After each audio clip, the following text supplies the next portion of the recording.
Anong sira ng bike mo, sir? Anong sira ng bike mo? Nakakalasan yung kadena. Ay, meron akong pang ano, sir. Kadena lang yan. Meron ako rito. Ha? Meron akong kadena.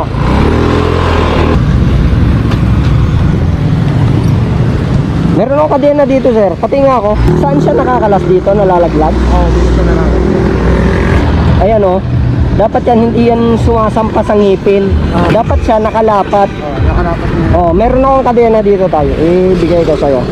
Dito ka tayo sa lilim mo. Saan ka pa ba, saan ka pa uuwi tayo? Sarangan. Darangan ka pa? Ito ako yung pala. Ang layo mo pa pala eh. Ano pa lang paano ba to? Tatala? Ano to?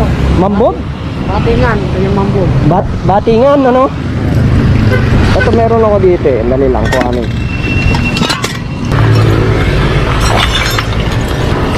Ito, tawag muna natin tayo. Kakabit natin. Ito bago to yung kadena ko eh. Siguro kaya ganyan, sumasampa na. Luma na siguro yung kadena. Try natin to.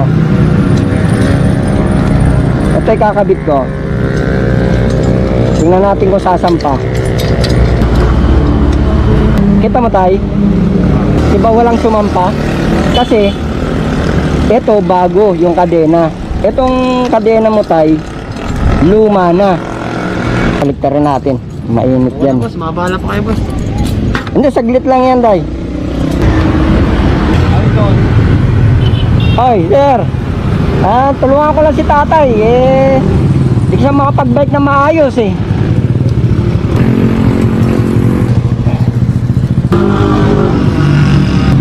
At pala may ganyan ako, no? Kaya nakabili ng ganyan na. Ay, ito po. Ay, pantanggal. Sa Shopee po. Doon ko po ito nabili. Malaking bagay ito tayo na meron kang pamputol ng kadena.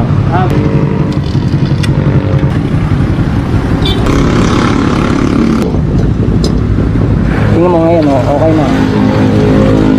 Ito tay. Kaya to humaba ng ganito yung kadena mo. Kasi hindi siya nalalangisan.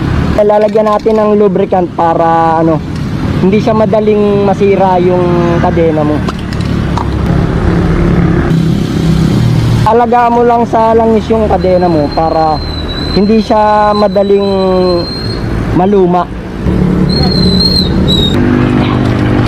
Boss, may bayad. Po? Bayad. Ay, wala akong bayad yan sir, di po ako naniningil. Sir, i-testing mo muna yung bike. Ikot ka lang isa para sure ball tayo.